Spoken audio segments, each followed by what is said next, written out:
जितने भी बौद्ध देश के लोग हैं वो सभी चाहते हैं कि इसे ब्राह्मणों से मुक्त करके इसे बौद्ध को सौंपा जाए। महिला लोग में ताकत कितनी होती है कि यहाँ साफ आगे दिखाइएगा आप?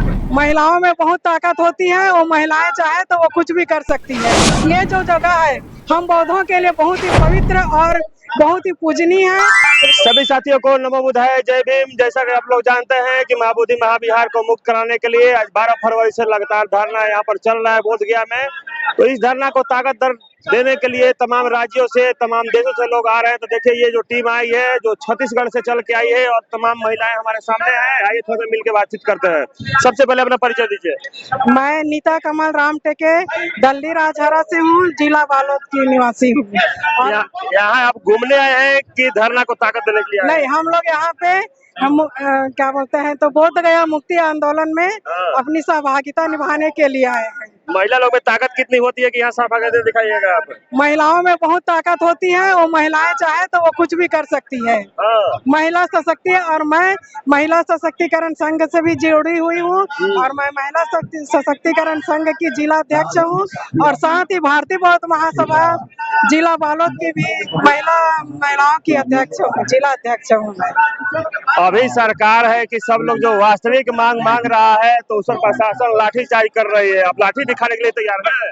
तो ये गलत हो रहा है। ये जो सरकार लाठी के जोर पे हमको दबाने की कोशिश कर रही है तो ये हमारे साथ में अन्याय हो रहा है।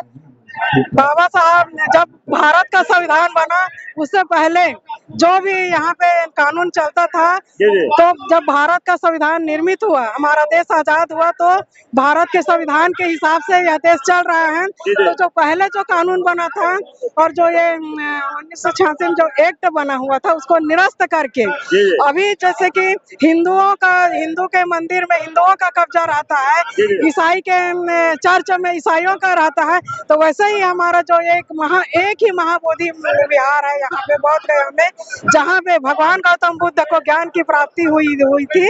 तो ये जो जगह है हम बौद्धों के लिए बहुत ही पवित्र और बहुत ही पूजनीय है और हम सभी इस देश के विश्व के जितने भी बौद्ध हैं, जितने भी बौद्ध देश के लोग हैं वो सभी चाहते हैं कि इसे ब्राह्मणों से मुक्त करके इसे बौद्ध को सौंपा जाए।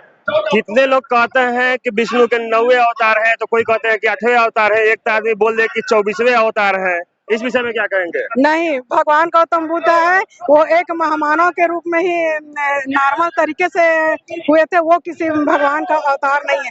जैसे कि अन्य धर्म में कहा जाता है कि कोई अवतार लिया है करके, तो ये हमारे धर्म में ऐसा अवतारवादी नहीं हुए और भगवान गौतम बुद्ध जो है वो किसी भी भगवान के अवतार नहीं है, हम लोग इसे नहीं मानते हैं।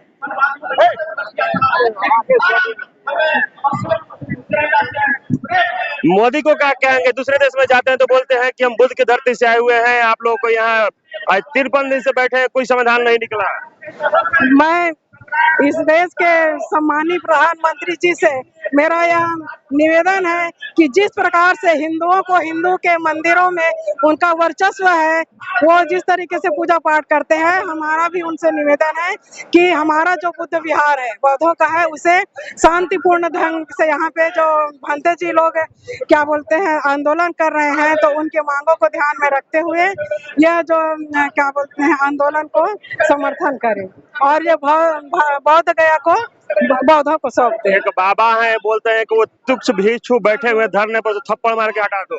ये गलत बोलते हैं, हमारे भिक्षु कोई तुच्छ नहीं है। वो सभी जो भिक्षु है हमारे, वो अपने ध्यान साधना और तप के बल पे अपने आप को अपने चित्त को एकाग्र करके वो भिक्षु बनते हैं, ऐसे ही नहीं बनते हैं।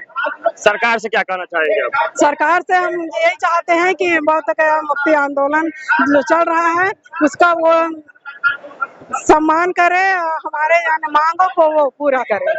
चलिए, तो देखिए ये तमाम जो महिला है जो कि महाराष्ट्र से चल के बोध गया में आई हुई है और इन लोगों का कहना है कि जब तक महाबोधि महाविहार मेरा पूर्ण रूप से मुक्त नहीं हो जाएगा तब तक यहाँ धरना से हम टस मस नहीं होने वाले हैं। तो आप लोगों की क्या राय, अपना प्रतिक्रिया जरूर दीजिएगा। सभी साथियों को नमो बुद्धाय, जय भीम, जय संविधान।